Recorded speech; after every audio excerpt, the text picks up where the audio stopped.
Praise the lord. అందరికీ బాగున్నారు కదా? ఈ రోజు మనం మాట్లాడుకోబోయే అంశం ఏంటంటే దేవుని వాక్యం మనలో పనిచేసే విధానాన్ని గురించి. మొదటగా 3 యోహాను 1వ అధ్యాయము 2వ వచనంలో మనం చూసినట్లయితే, ప్రియుడా, నీ ఆత్మ వర్ధిల్లుచున్న ప్రకారము నీవు అన్ని విషయాల్లోనూ వర్ధిల్లుచు సౌఖ్యముగా ఉండవలెనని ప్రార్థించుచున్నాను. ఆత్మ అనేది శరీరంలో ఒక కనిపించని భాగము, పరిశుద్ధాత్ముడితో సహవాసం చేసే ఒక స్థలము. శరీరం అనేది మనిషి లోపల జరుగుతున్న విషయాలను బయటికి చూపించే ఒక ఆలయము. ఎప్పుడైతే దేవుడి వాక్యం మనిషి ఆత్మలోకి ప్రవేశిస్తుందో శారీరక వృద్ధి ఉంటుంది.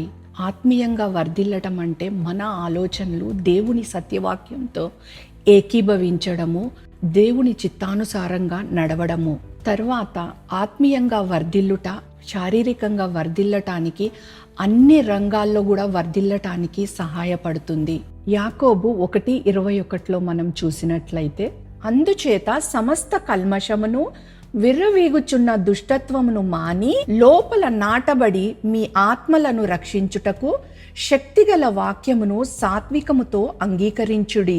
దేవుని వాక్యము మనలను నూతనపరుస్తుంది, స్వస్థతనిస్తుంది.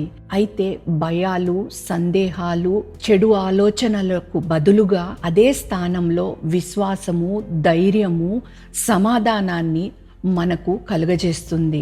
సామెతలు 4వ అధ్యాయము 20-22 వరకు మనం చూసినట్లయితే, నా కుమారుడా, నా మాటల్ని ఆలకింపుము, నా వాక్యములకు నీ చెవియొగ్గుము, నీ కనులెదుట నుండి వాటిని తొలగిపోనీయకుము, నీ హృదయమందు వాటిని భద్రం చేసుకునుము. దొరికిన వారికి అవి జీవమును, వారి సర్వ శరీరమునకు ఆరోగ్యమునిచ్చును. మన ఆత్మ దేవుని వాక్యంతో నింపబడినప్పుడు ఏం జరుగుతుంది అంటే, మన మనసు విశ్వాస సంబంధమైన ఆలోచనలు కలిగి ఉంటుంది. మన మనసు ప్రశాంతంగా ఉంటుంది. మన చిత్తము దేవుడు నీతిని కోరుకుంటుంది.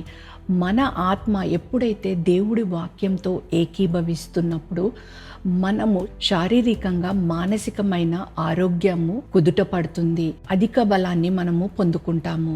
రోమా పత్రిక 8వ అధ్యాయము 11వ వచనంలో మనం చూసినట్లయితే, మృతులలో నుండి యేసుని లేపిన వాని ఆత్మ మీలో నివసించిన ఎడల, మృతులలో నుండి క్రీస్తు యేసును లేపినవాడు చావునకు లోనైన మీ శరీరములను కూడా మీలో నివసించుచున్న తన ఆత్మ ద్వారా జీవింపజేయును. దేవుని వాక్యము ఆత్మలోకి ప్రవేశించినప్పుడు మన విశ్వాసము పెరుగుతుంది. స్వస్థత అనేది క్రియారూపంలో కలుగుతుంది. సంతోష సమాధానాలు కలుగుతాయి. అన్ని రంగాల్లో అభివృద్ధి కనిపిస్తుంది. అభివృద్ధితో కూడిన జీవితం జీవించడము. మరి నీవు దైవికంగా ఎలా జీవించగలవు? అనుదినము వాక్యాన్ని ధ్యానించుట ద్వారా ఆత్మని పోషించుకోవాలి.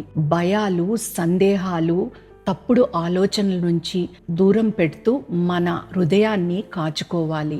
మీ శరీరానికి, మీ పరిస్థితుల్లోకి జీవమైన దేవుని వాక్యాన్ని ప్రకటించాలి లేదా పలకాలి. ప్రార్థన, ఆరాధన మరియు దేవుడి నడిపింపులోకి లోబడి ఉండాలి మరియు ఆత్మపూర్ణులై ఉండాలి.